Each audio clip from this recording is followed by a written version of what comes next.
Yo lo guys, balik lagi sama gue di channel Bramatin dan salam profit. Oke guys, jadi pada kesempatan kali ini gue bakal ngebagiin tentang pergerakan Bitcoin dan altcoin yang terbaru ya teman-teman ya. Jadi sekali lagi ini udah sekitar hampir jam 4 sore ya.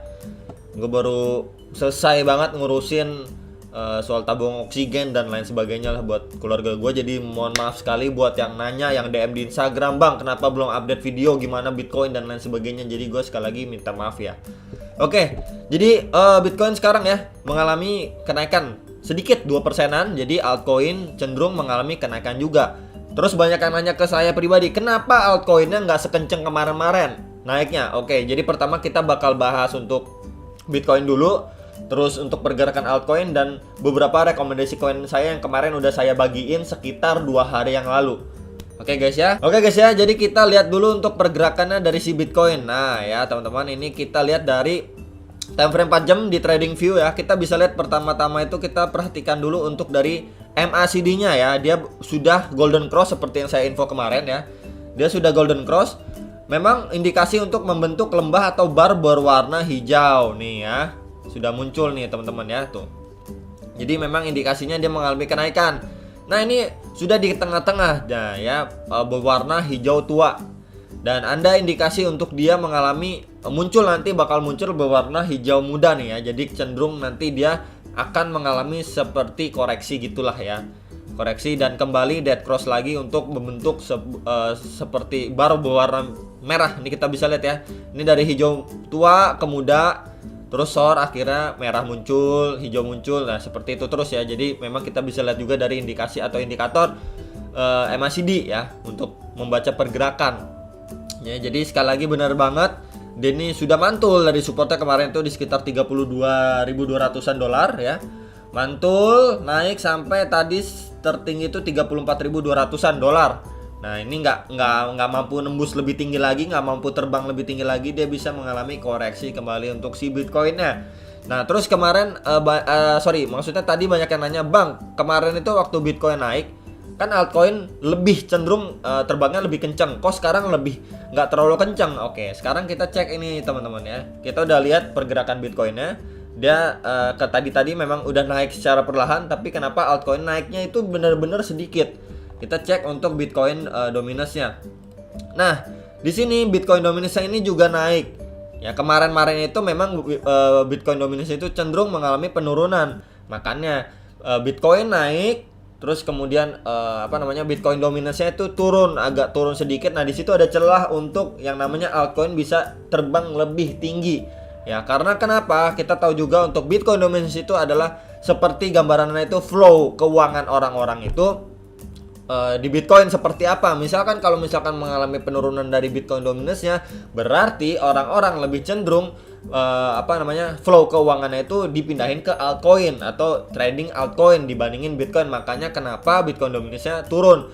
Nah, ketika Bitcoin dominance naik, berarti uang orang-orang itu yang dari tadinya bermain altcoin itu dipindahin ke Bitcoin lagi, bermain di Bitcoin kembali. Nah, jadi makanya pergerakan atau kenaikan harga dari Bitcoin itu kenapa altcoin naiknya nggak sekencang kemarin, beberapa hari lalu itu nggak kenceng ya. Sekarang yang maksudnya dibandingin beberapa hari lalu, karena itu teman-teman ya, uangnya itu atau flow keuangan dari altcoin dipindahin lagi ke si Bitcoin ya. Jadi lebih cenderung masukin uang ke Bitcoin dibandingin altcoin. Makanya altcoin memang terbang tapi lebih sedikit terbangnya dibandingin kemarin waktu Bitcoin dominance itu turun ya.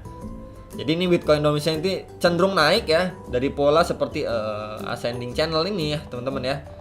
Jadi di sini seperti ada resisten dan di sini garis bawah ini seperti support ya.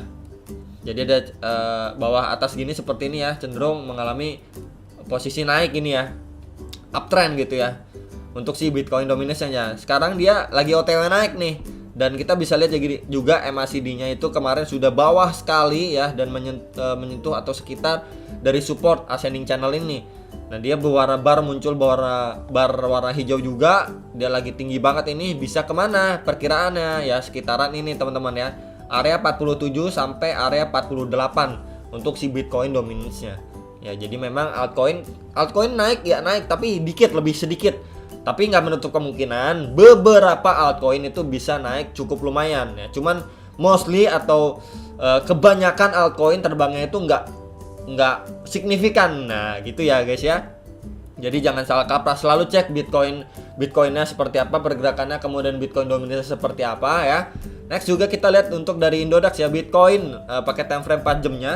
Kita bisa lihat juga di sini ya, yang kemarin kita sudah coret-coret teman-teman ya.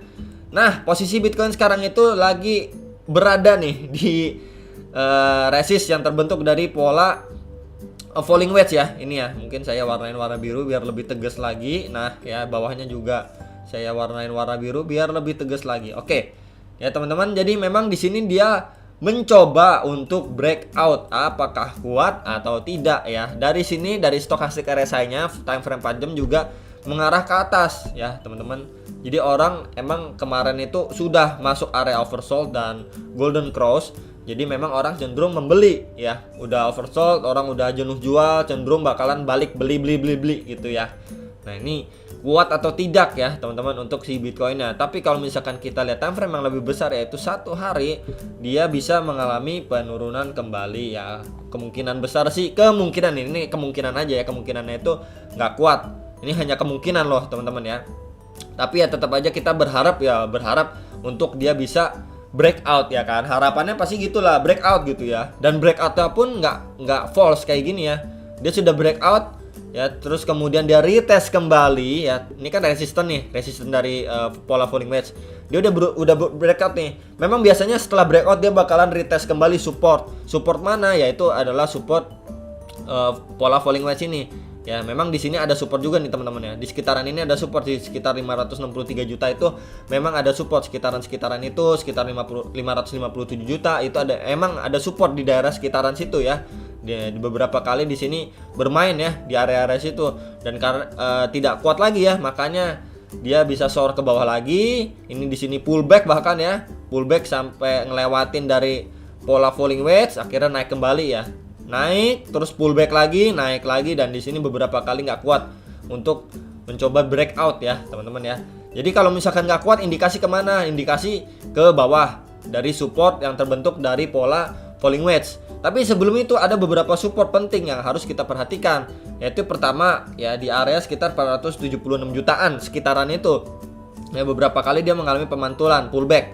Ya, ini next itu supportnya sekitar 460 jutaan untuk si Bitcoin. Nah, support bawahnya lagi itu sekitaran 449 jutaan untuk si Bitcoin. Ini adalah 3 support bawah yang cukup penting yang harus kita perhatikan. Kalau tidak ya pasti dia masuk area kuning ini.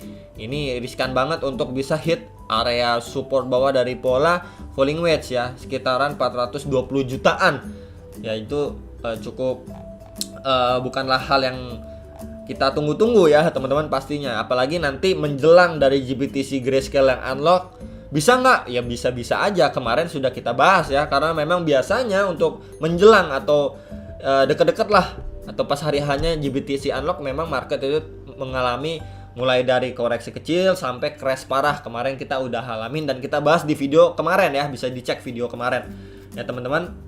Karena memang ada perbandingannya waktu GBTC unlock dan tidak unlock ya. Memang pas unlock itu cenderung mengalami koreksi yang lumayan gitu ya. Jadi memang kemarin target-target penurunannya bisa saja hit paling antara paling dekatnya itu koreksi ke sekitar berapa, $28.000 atau sampai $30.000 ya area kuning ini ya teman-teman.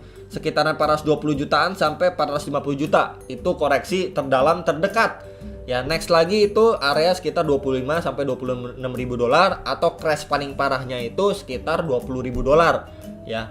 Itu adalah titik-titik yang tetap kita harus perhatikan. Jadi memang posisi sekarang memang lebih disaranin scalping tipis ya. Itu aja. Kemudian kita next bahas lagi. Nah, ini kita ambil dari gauge-nya ya. Kemarin udah saya bahas ya. Kemarin kalau ada koreksi bisa kalian serok ya untuk beberapa koin, contohnya koin dari NFT seperti Sen ya, kita bisa lihat tuh Sen, kemudian ING, Mana ya, kemudian ada CHZ ya. Kemarin udah saya bahas juga CHZ di video kemarin, hit sekitar 3.400-an seperti video saya. Itu adalah support pertama yang bisa kita jadiin bahan pertimbangan ya. Nah, sekarang udah sampai 3.700-an. Wah, udah cuan lumayan banyak gitu ya teman-teman. dari CHZ. Jadi ini udah kembali terbang lagi untuk koin-koin, beberapa koin NFT yang udah saya rekomendasiin. Jadi selamat yang udah cuan, mungkin udah bisa di TP-TP ya. Dalam kondisi seperti ini nanti persiapan untuk serok bawah lagi gitu ya. Itu teman-teman, sekilas untuk kita bahas beberapa rekomendasi koin saya. Kemudian ada juga kita cari untuk Uni ya, itu mengalami kenaikan juga. Kemarin itu sempat sampai 314.000 untuk Uniswap ya. Jadi udah cuan parah, kemarin kan sempat ke 292 ribuan, 300 ribu, terus sempat naik ke 314 ribu. Ya itu harusnya udah bisa di TP-TP ya. Jadi kembali lagi saya udah pesen ya, ketika kalian mau take profit ya take profit tipis-tipis aja silahkan gitu ya. Jadi jangan tamak-tamak, ambil kalau scalpingan gitu ya. Next lagi kita bahas link juga, kemarin udah saya rekomendasiin. Link itu sempat sampai ke 275.000 ya, ini terendahnya sekitar 259 ribuan ya, sebelumnya memang 260.000. Jadi udah cuan-cuan tipis juga ya dari link ya. Selamat yang udah TP ya. Jadi memang saya saranin jangan tamak. Kemudian untuk One Edge ini jangan lupa juga nih ya, salah satu rekomendasi saya. Dia sempat hit sekitar 38.100-an itu sekitar tadi pagi ya. Jadi memang harusnya sudah bisa di TP seharusnya ya. Entah juga ya faktor atau keinginan orang TP kan berbeda-beda. Tapi kalau saya pribadi tadi udah di TP ya. Terus siapin lagi serok bawah gitu ya teman-teman ya. Untuk scalping jangan terlalu serakah lah ya. Udah cuan-cuan jual, siap lagi serok bawah, naik lagi, jual lagi, kayak gitu-gitu terus ya teman-teman ya. Kalau kalian pasangin target terlalu jauh, memang indikasi untuk tidak mencapai targetnya itu lebih besar ya. Jadi ya gitulah, harus dijaga juga ya emosinya, terus faktor tamaknya ya, dan lain sebagainya itu harus diperhatikan sekali. Jadi itu sekilas kita ngebahas untuk Bitcoin Dominance, Bitcoin, terus GBTC untuk Grayscale ya, terus untuk altcoin, beberapa altcoin yang udah saya rekomendasiin 2 hari lalu ya. Jadi selamat yang udah cuan tipis ya. Tetap bersyukur ya teman-teman, karena di luar sana masih banyak yang nggak bisa nikmatin profit. Itu aja teman-teman untuk bahasan kali ini, dan sampai jumpa untuk next video. Salam profit.